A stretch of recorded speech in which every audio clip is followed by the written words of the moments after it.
बातमी आहे जळगावमधली। जळगावच्या मुक्ताईनगर तालुक्यामधल्या कोथळी गावामधल्या संत मुक्ताई यात्रेमध्ये केंद्रीय मंत्री रक्षा खडसे यांच्या मुलीसह इतर काही मुलींची टवाळखोर मुलांनी छेडछाड केल्याचा धक्कादायक प्रकार घडलाय आणि या मुलींच्या मनाविरुद्ध काही टवाळखोर मुलांनी त्यांचा फोटो काढण्याचा सुद्धा प्रयत्न केला।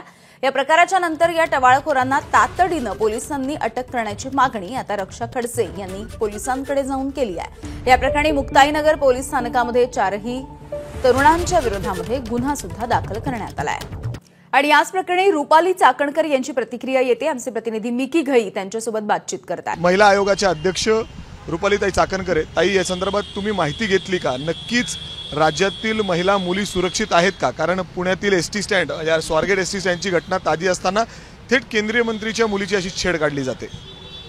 यामध्ये केंद्रीय मंत्री रक्षाताई खडसे यांची मुलगी शुक्रवारी सायंकाळी 9च्या दरम्यान ह्या जत्रेमध्ये सहभागी मैत्रिणींसमवेत झालेली असताना ती आकाश पाळणा जो असतो या आकाश पाळण्यामध्ये बसल्यानंतर तिच्याबरोबर तिच्या मैत्रिणी बसल्या आणि ही टवाळखोर मुलंही त्या पाळण्यामध्ये बसली। गार्ड खाली उभा होता आणि जेव्हा हा पाळणा वर जाऊन खाली फिरत होता त्यावेळेस त्यांनी व्हिडिओ कॉल केला आणि काही फोटो काढत होता। ते व्हिडिओ कॉल केल्यानंतर गार्डच्या लक्षात आलं नाही, त्यांना त्या गार्डला वाटलं की हे काही शूटिंग करतात आहेत।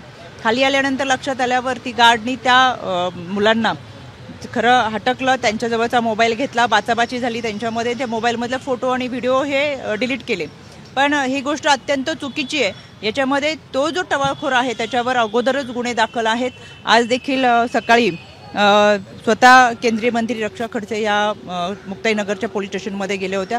मी स्वतः तिथले PI मोहिते आहेत त्यांच्याशी फोनवरून संपर्क साधला। तातडीने गुन्हा त्यांच्यामध्ये नोंद होतोय आणि पोलिसांचं पथक देखील गेलेलं आहे। आरोपीला अटक देखील केलं जाईल। पण याच्यामध्ये खरं तर गर्दीचं ठिकाण होतं। बीट मार्शल दामिनी पथक तैनात असणं गरजेचं होतं आणि अजून काही माहिती आपल्या समोर येईल ती समजेलच आपल्याला। ताई, पण आपण बघतोय म्हणजे केंद्रीय मंत्री आहेत तेव्हा त्यांच्यासोबत बॉडीगार्ड होता, सगळं काय असताना त्यांच्या मुलीसोबत तरी अशा घटना घडतायत। राज्यामध्ये खरंच मुली सुरक्षित आहेत का असा प्रश्न या ठिकाणी उपस्थित होतो।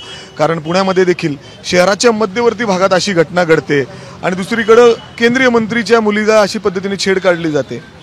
मिकी सर, मला तुमचं एक वाक्य दुरुस्त करायचंय। केंद्रीय मंत्री ह्या त्यावेळेस मुंबईत होत्या, मुली फक्त त्या जत्रेमध्ये गेलेल्या होत्या। त्यांच्या ते मंत्री आहेत, गार्ड आहेत, म्हणजे एवढी डेअरिंग वाढते आणि त्याच्यानंतर त्यांना धाव घ्यावं लागते। मंत्र्यांचीच मुली जर सुरक्षित नसतील, घरचे सुरक्षित नसतील तर सर्वसामान्य नागरिक मुली काय करतील? घाबरतात ते पोलीस स्टेशन पर्यंत जायला। ठिकाणी होता आणि गार्डची आणि त्या मुलांची बाची त्याच्यावरून झाली होती। गार्डने हटकलं होतं, मोबाईल घेऊन त्याच्यातले फोटो वगैरे पाहून त्याच्यानंतर तिथं कारवाई देखील गार्डच्या पद्धतीने त्यांनी त्या पद्धतीने त्याची प्रक्रिया पूर्ण केली होती। याच्यामध्ये मला आवर्जून सांगायचं, जेव्हा तुम्ही ते वाक्य वापरताय की सर्वसामान्यांचं काय, मिकी सर मला तुम्हाला आवर्जून सांगायचं ABPच्या माध्यमातून सर्वसामान्य न्याय देणाऱ्यांना सरकार आहे। कारण की तुम्ही बघा, स्वारगेटची घटना ही एका सर्वसामान्य मुलीच्या संदर्भात घडली। 1 तासाच्या आत त्या भागातले CCTV फुटेज चेक करून मुलींनी जे सांगितले त्या आरोपीचे स्केचेस तयार करून फोटो आणि 8 पथक तयार करून रवाना केले।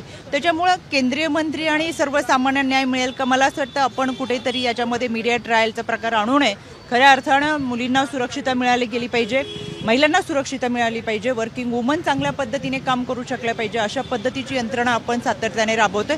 यामध्ये जो टवाळखोर होता त्याच्यावर अगोदरच काही गुन्हे दाखल झालेले आहेत। आता सुद्धा गुन्हा नोंद होतोय। मी स्वतः आता पोलीस स्टेशनशी बोलतेय, त्यांच्याशी संपर्कात आहे। तो गुन्हा आता नोंद होतोय आणि आरोपी देखील अटक केला जाईल। हे कसं थांबेल? म्हणजे अर्थात जर आपण बघतोय की गुन्हा दाखल होईल, पुढची प्रोसेस होईल, पण महिला मुली म्हणजे बाहेर फिरणं, एखाद्या केंद्रीय मंत्रीच्या मुलीला अधिकार नाही का मग अशा ठिकाणी जायचा? एखाद्या जत्रेत जाऊन ती सर्वसामान्यासारखं फिरू शकत नाही, असा देखील प्रश्न या ठिकाणी निर्माण होतो। तर दुसरीकडे पोलिसांची जबाबदारी कुठेतरी म्हणजे मनुष्यबळ कमी पडतोय, तुम्ही जसं म्हणताय दामिनी पथकनं तिथं असणं हे कुठेतरी अपेक्षित होतं। याच्यामध्ये अजून काही गोष्टी आपल्या समोर येतील सविस्तर की CCTV फुटेज पाहिल्यानंतर आपल्या लक्षात येईल की दामिनी पथक तिथे कुठे कुठे तैनात होतं किंवा बीट मार्शल कुठे होतं आणि काय नक्की घडलंय ते आता हे थोड्या वेळात आपल्या समोर येईलच। त्याची सगळी मी सविस्तर माहिती घेते। पण याच्यामध्ये दामिनी पथक, बीट मार्शल, पोलीस दीदी, पोलीस काका, यामध्ये पिंक पथक हे कार्यरत करणं आहेतच, पण अधिक प्रभावशाली कार्यरत करणं फार गरजेचं आहे आणि गर्दीच्या ठिकाणी ते असावेत।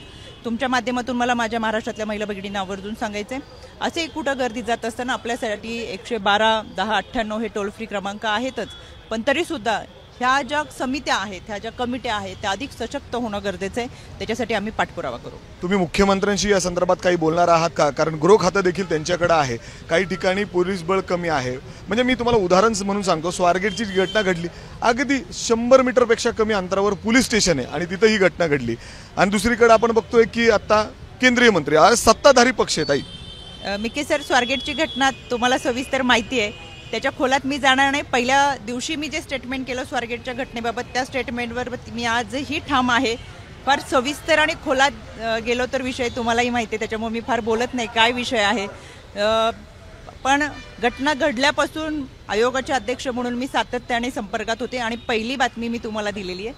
9 वाजता तक्रार दाखल झाल्यानंतर 9 वाजताच FIR होतीये आणि 10 वाजता 8 पोलीस पथक रवाना होते.